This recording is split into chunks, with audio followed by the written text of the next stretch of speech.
Well,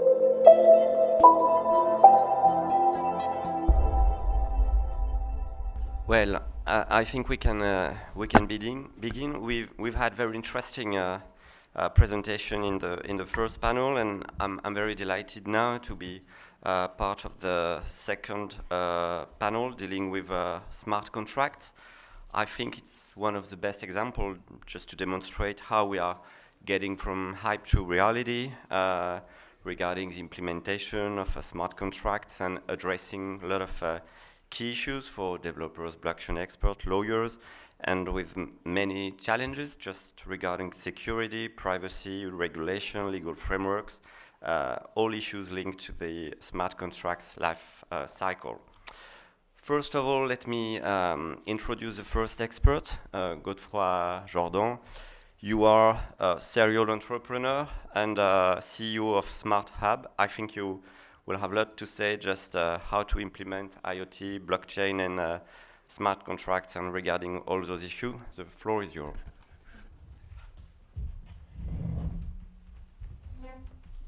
So, hi everybody. Sorry, I've been wrong with my dress code. I mind a suit. So, so yes, I'm a serial entrepreneur in the internet for 23 years. I've been in many different ventures the last 2 decades, either as an entrepreneur or business angel, and currently I'm running SmartHab, the little logo you see, which is a smart apartment system integrator. So we provide the native smart home systems in residential in France. But we have started a blockchain project because we have identified a lot of problems with IoT systems and technologies, with the management of all this flow of data that are produced by IoTs.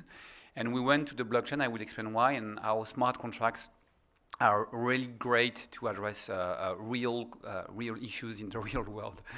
We are in the process to launch an ICO with the HAB, so it will be the name of the token, HAB.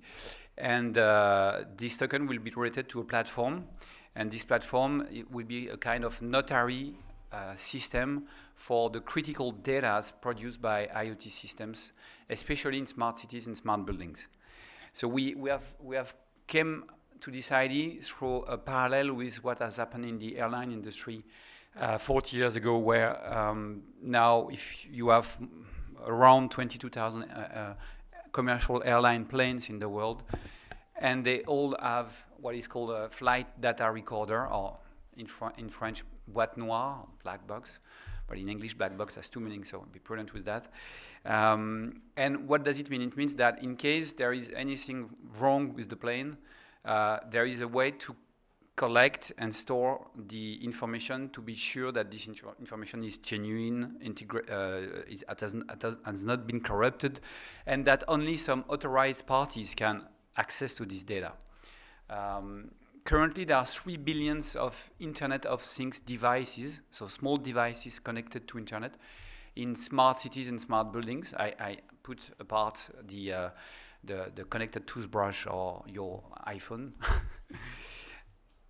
And most of them, they are dedicated to security. When I mean security, I mean fire sensor, flood sensor, gas flood sensor, intrusion detector, whatever. It's related to something that is critical in one place. And this is growing and growing. We expect that there will be like 8 to 10 billions of these IoTs spread around everywhere in every real estate piece on this planet in a few years, and maybe one day 50 billion. So it's an ongoing process, and unfortunately there is no flight data recorder, which means that when there is something happening, it's the entity in charge of collecting the data, mostly a service provider, that is keeping the record of those data and is part of the problem. So that's difficult, because if you have made a mistake and if there is a case, how are you gonna manage this data? So we are in this ecosystem where we have smart cities and smart buildings. They are relying on IoT systems and IoT technologies. They are relying on existing information systems, mostly backed by private data centers or through cloud IoT. And our idea is to copy and paste all the data produced in this information system into the blockchain, so that in those blocks we have the guarantee to keep forever the genuine information that has been collected. And because it is by definition decentralized, because one sensor is producing 10 kilobytes of information twice or 3 times a day, so it's billions of devices, and because we have to ensure the data integrity, blockchain is really the perfect technology to address this case. And so the hub will be a distributed platform of data vaults, so mini data vaults registered on the blockchain to secure and record the sensitive data from connected objects of smart cities and smart buildings. So then, how does it go to smart contracts? Because this is the topic. So the idea is to have smart contracts at the entry of the system and around the system. When I say at the entrance of the system, is that it will be a smart contract that will record the data sent by those information systems, put that in the right format, control that the format is okay with the system, and then create a data vault for every unit that is decided by the users. It can be a data vault per transaction per device, can be a data vault per day per building. We can collect all the data from the sensors from the ENS and store them once a day in one data vault, or the level of granularity depends on the users. And then at the bottom you see this little round service tabs, so decentralized apps. The idea is to let the user create smart contracts around the system. So I will give 3 examples, and those examples are not just fake examples. They come from pioneers users we are talking to, which are companies like Vinci or Eiffage or Nexity, so some companies you might know.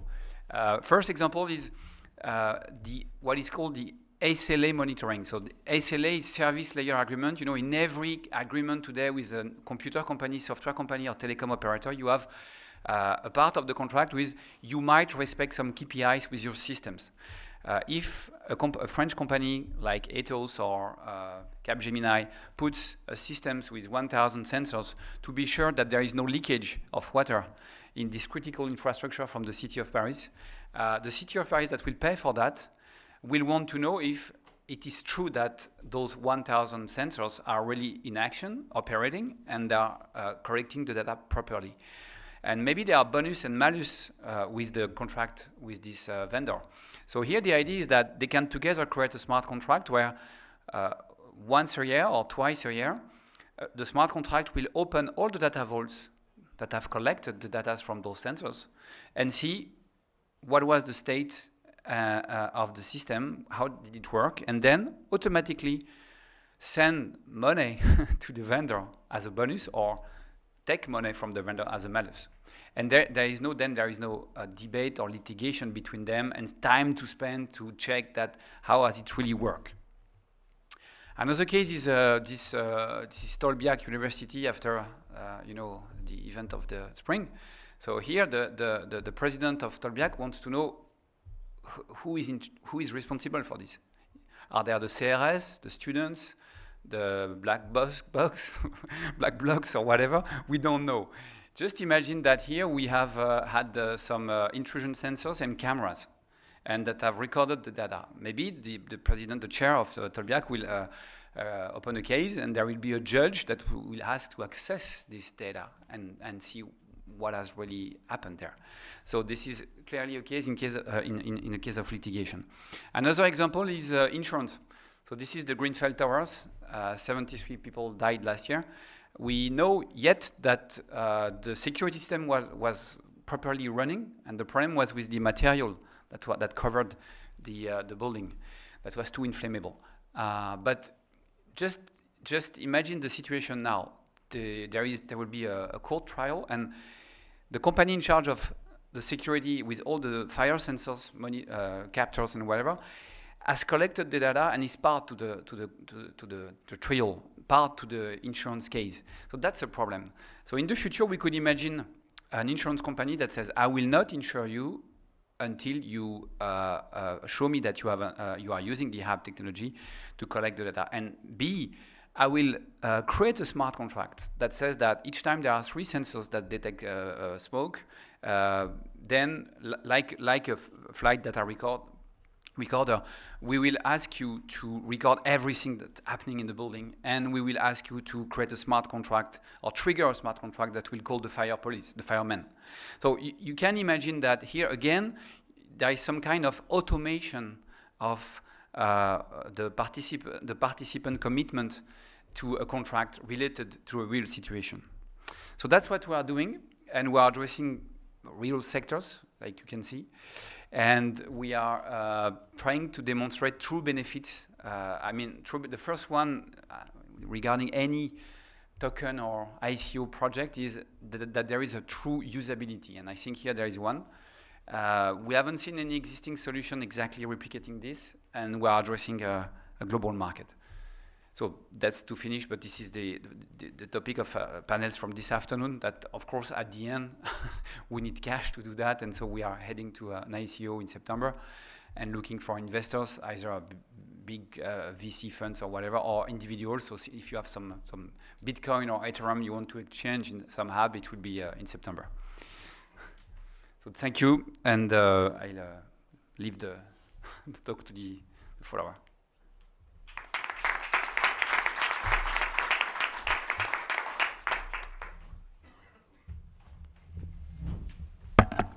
Are there some questions or yes?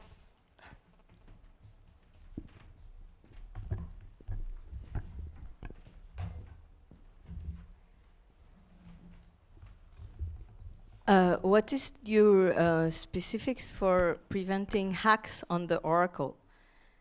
Like, because you're recording in the blockchain something which has its sources outside of it. So, yeah, sure, once it's in the blockchain, you can't hack it, easily, but what about hacking the oracles? Yeah, this would be very long to answer, but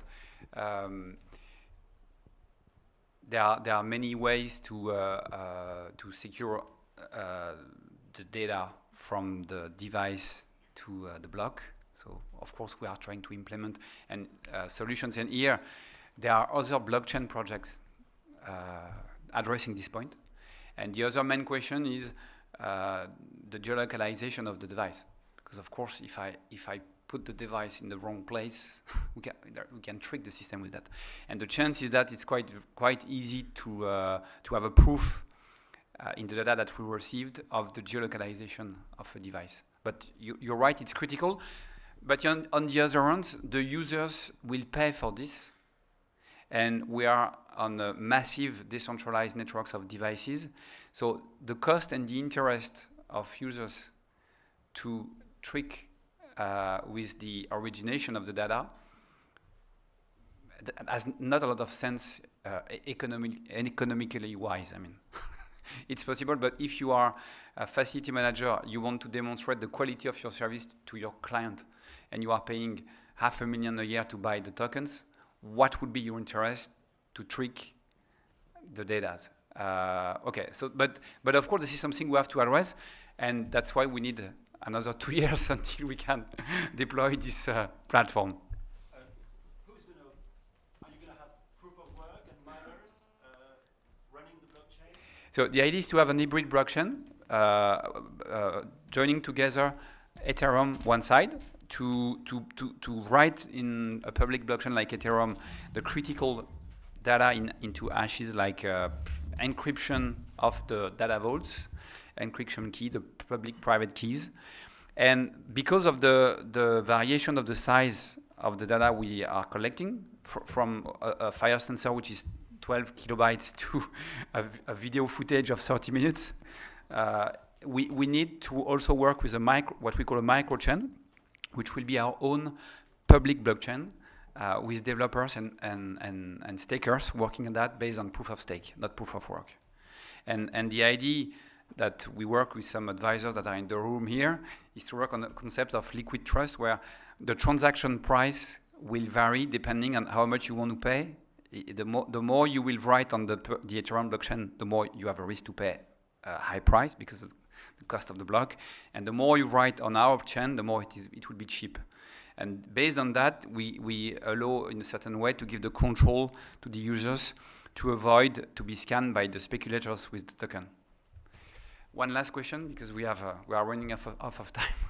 So I let the moderator decide.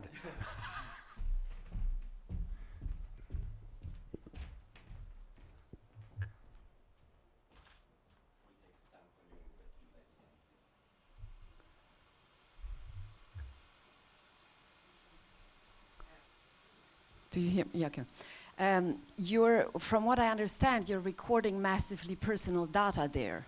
So how do you plan to store that on the blockchain, and how do you render your project GDPR compliant? No, there are absolutely no privacy issue, because the data we collect are the serial number of a device, which is has up to know the device has no right to protect his own privacy. And the second is the location, which is information about real estate. So it's geolocalization information. So there is nothing related to individuals, and most of the users will be businesses and B2B users. It's not a platform and an infrastructure for individuals. It's mostly for infrastructure operators, as I've said, so big corporations running B2B services. Like if you are, an example, I'll give you a use case. With Vincent, we are working on a facility management business that they are delivering to banks. With Total, we are working on the collection of the data on the oil platform. So in all those business cases, there is nothing related to GDPR or whatever. Okay? Thank you.